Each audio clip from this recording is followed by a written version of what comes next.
I don't know much, but I know I'd fuck you. And that, for me, is all you need to know. See, that's not really a classic. That's Aaron Neville. I'd say the late 80s. Yeah, I got them all, though. I'm in tune with the times. Contemporary. Con, meaning with. Tempo, temporary. Talking about time. Contemporary. I'm with the time, man. Riding that strand. Elbowing people as I go by. Did you see that? I was just watching that smart guy, and I had to stop in the middle of it because he was just like, he's saying, I don't care what other people think. And he said, I only care what the cat down the road thinks. And I said, ha, there he goes. He's talking about me again. Gosh, you'd think he'd ask my permission. He never really says anything terrible about me, I suppose. He says, I don't worry about my hair. I don't worry about nothing, no, because worrying's a waste of my time. Dun, dun, dun, dun, dun, dun.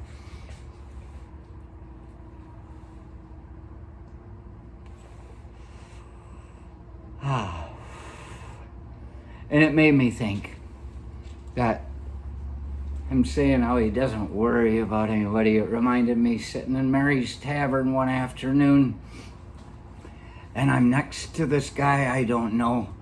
I got all kinds of stories about guys I don't know, people I don't know, persons, individuals, groups.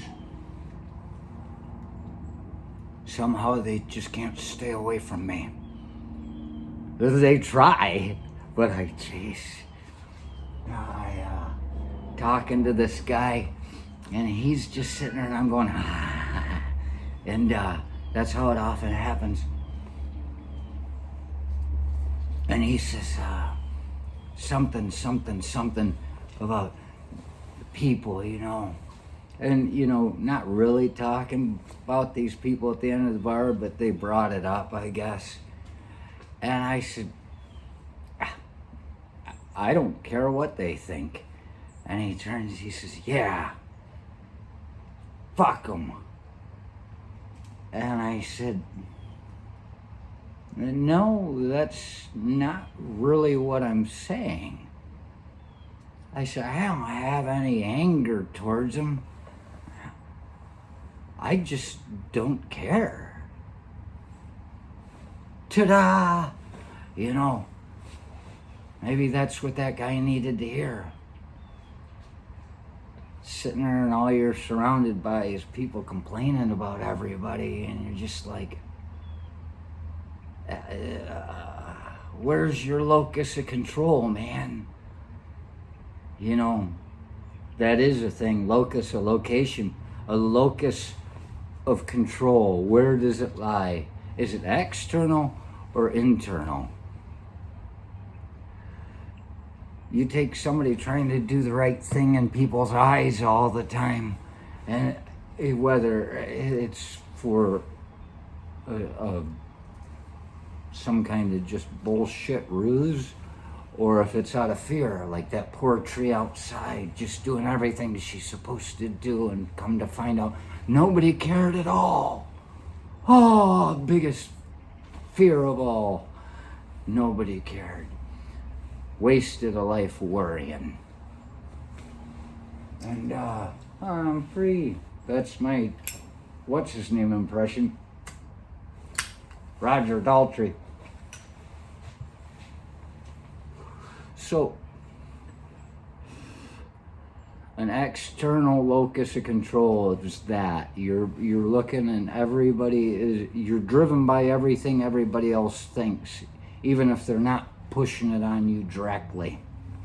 Internal locus of control You decide what's up. You decide whether you're happy or mad, or you're gonna laugh at something or get angry at something. It's like love and hate, you know, being on the same spectrum. Just they meet at points, and you can't hate something unless you've already loved it properly, you know. You can't hate it properly unless you've already loved it. And the thing is, it's the same feeling when you take it into consideration. You know, it's just your perception when you look at it. And I have to tell you this. I can tell you how I know this. There was once this barmaid when I was going to the light rail lounge off Gish light rail exit. She immediately, when I started going there, recognized me. She said she'd had me in a psychology class, and I was like, And I was very attracted to her. It was weird. As I said, usually when I like a girl, fortunately, as the years have gone by and I ended up where I needed to be, usually I scare them off because I'm very direct. And Victoria didn't run. Yeah. So this girl, I liked her a lot. And she probably figures she didn't like me so much after time, like that way, because I was always fucking loaded in there. And I was starting to get like, I was getting crazy. It just, what could I do, you know? And one day I got so upset, I realized, I mean, not like, upset, I was fucking enraging. I was like, and I know not to hit on the barmaid, but why wasn't she coming my way? You know, I'm pretty good at not hitting on the barmaid. That makes you fucking creepy. But I was very noticeable, I suppose. And I said, I have got to stop this. I have got to stop this. I was sitting out in front of the place, smoking a cigarette with my beer inside because the cigarette laws had come into play in fucking California.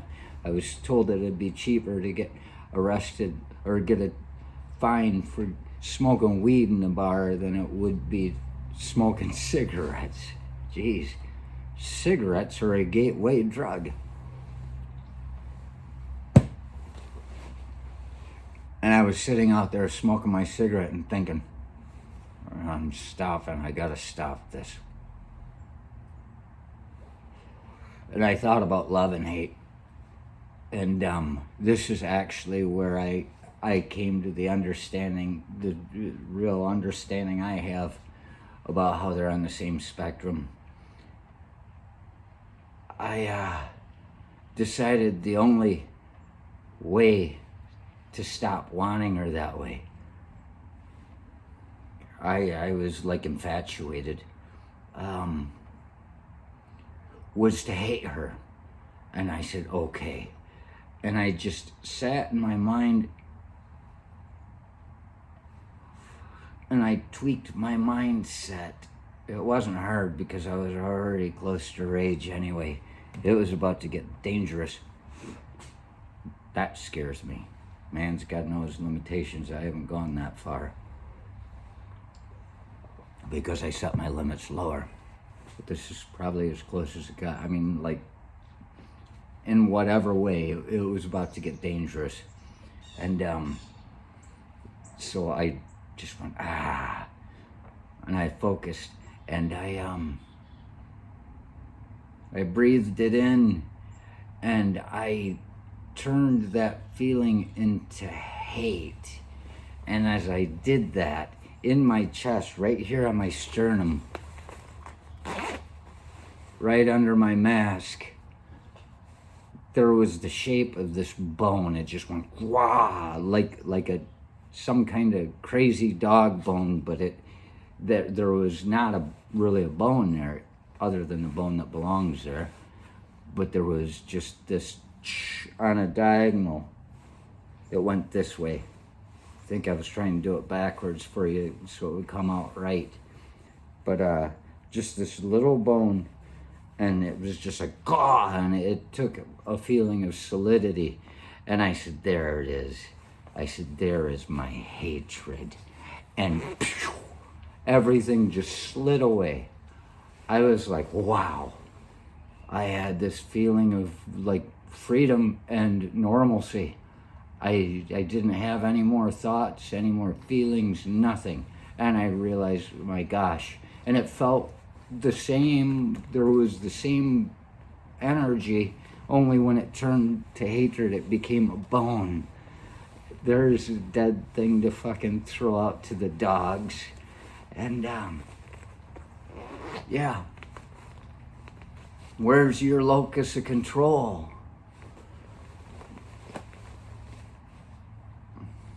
I, so many times a day, face something and go, I could get angry about that, and then I just, like today with the traffic.